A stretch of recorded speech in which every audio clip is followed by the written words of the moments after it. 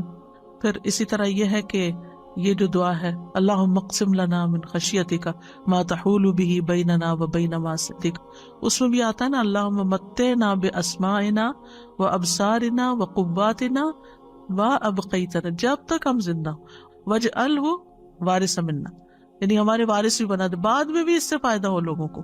ایک اور دعا آپ کرتے تھے اللہم متعنی بسمعی وبصری واجعلہم الوارث منی وانصرنی علی من یظلمنی وخذ منہ بصاری، اے اللہ مجھے میری سماعت اور بصارت سے فائدہ دے اور انہیں میرا وارث کر دے، اور جو مجھ پر ظلم کرے اس کے خلاف میری مدد فرما اور اس سے میرا بدلہ لے لے، اور دوسروں کو بھی برکت کی دعائیں کرے. یعنی اور کچھ نہیں تو بارک اللہ فیک اپنی عادت بنا لے.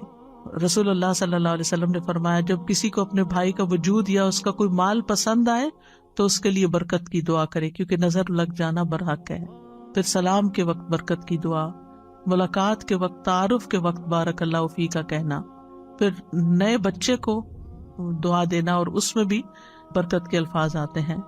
صائب بن یزید کہتے ہیں میری خالہ مجھے نبی صلی اللہ علیہ وسلم کے پاس لے گئی اور عرض کیا اللہ کے رسول میرا بھانجا بیمار ہے، تو آپ نے میرے سر پر ہاتھ پھیرا اور میرے لیے برکت کی دعا کی، اور کمانے والے ہاتھ میں برکت کی دعا دینا. پھر اسی طرح خادموں کے مال، رزق اور اولاد میں برکت کی دعا.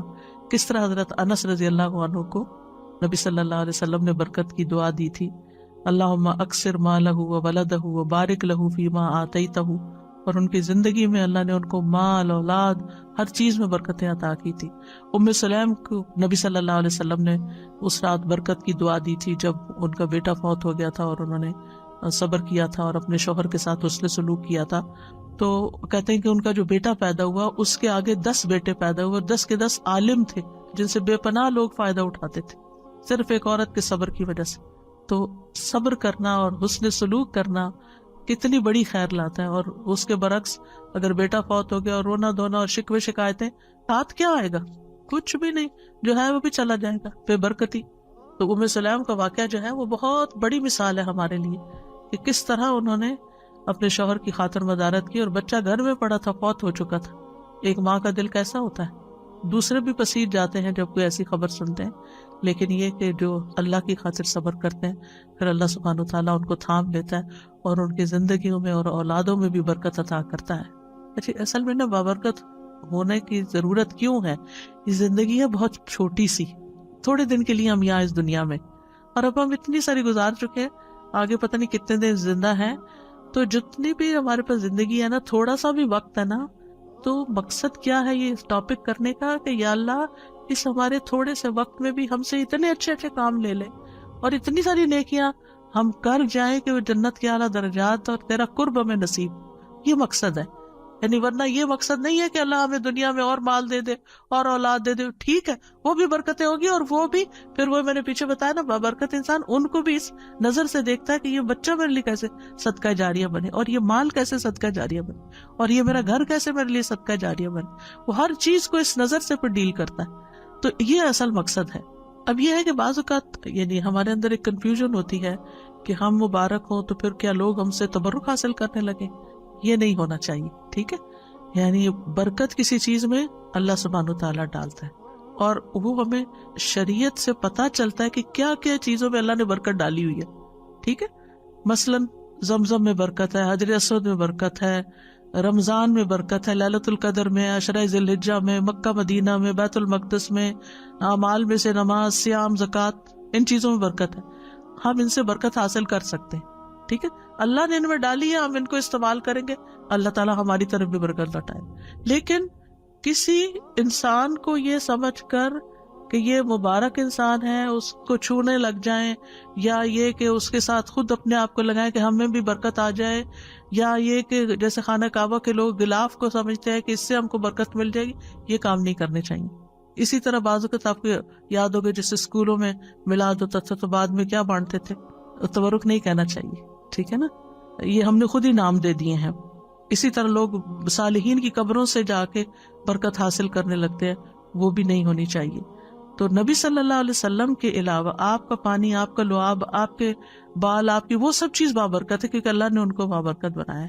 لیکن اس کے علاوہ کسی اور استاد، شیخ، بڑے بزرگ، کسی کی کوئی چیز اس کی ذات میں نہیں ہے کوئی برکت، اس کے علم کے ذریعے برکت حاصل کریں، اس کے عمل کے ذریعے، اخلاق کے ذریعے، کسی کام کے ذریعے، لیکن ذات میں نہیں. ٹھیک ہے، ذات میں جن چیزوں کی برکت ہے وہ ہمیں نص سے پتہ چلتا ہے. اب سوال یہ پیدا ہوتا ہے کہ کسی شخص کو یہ کہہ سکتے ہیں کہ یہ مبارک شخص ہے، یہ مبارک انسان ہے. تو ہر مسلمان مبارک ہے، اسلام کی وجہ سے، ایمان کی وجہ سے، یاد رکھیں. ٹھیک ہے، اور جتنا جتنا کسی کے اندر تقویٰ ہوتا ہے، لوگوں کو فائدہ پہنچاتا ہے، اسی حساب سے اس میں برکت ہوتی ہے. نبی صلی اللہ علیہ وسلم نے فرمایا بے شک درختوں میں ایک درخت ایسا ہے یقیناً اس کی برکت مسلمان کی برکت جیسی ہے. ٹھیک ہے، کیا یہ کہہ سکتے ہیں کسی کو کہ تم ہمارے لیے بہت بابرکت ہو؟ اس میں یہ ہے کہ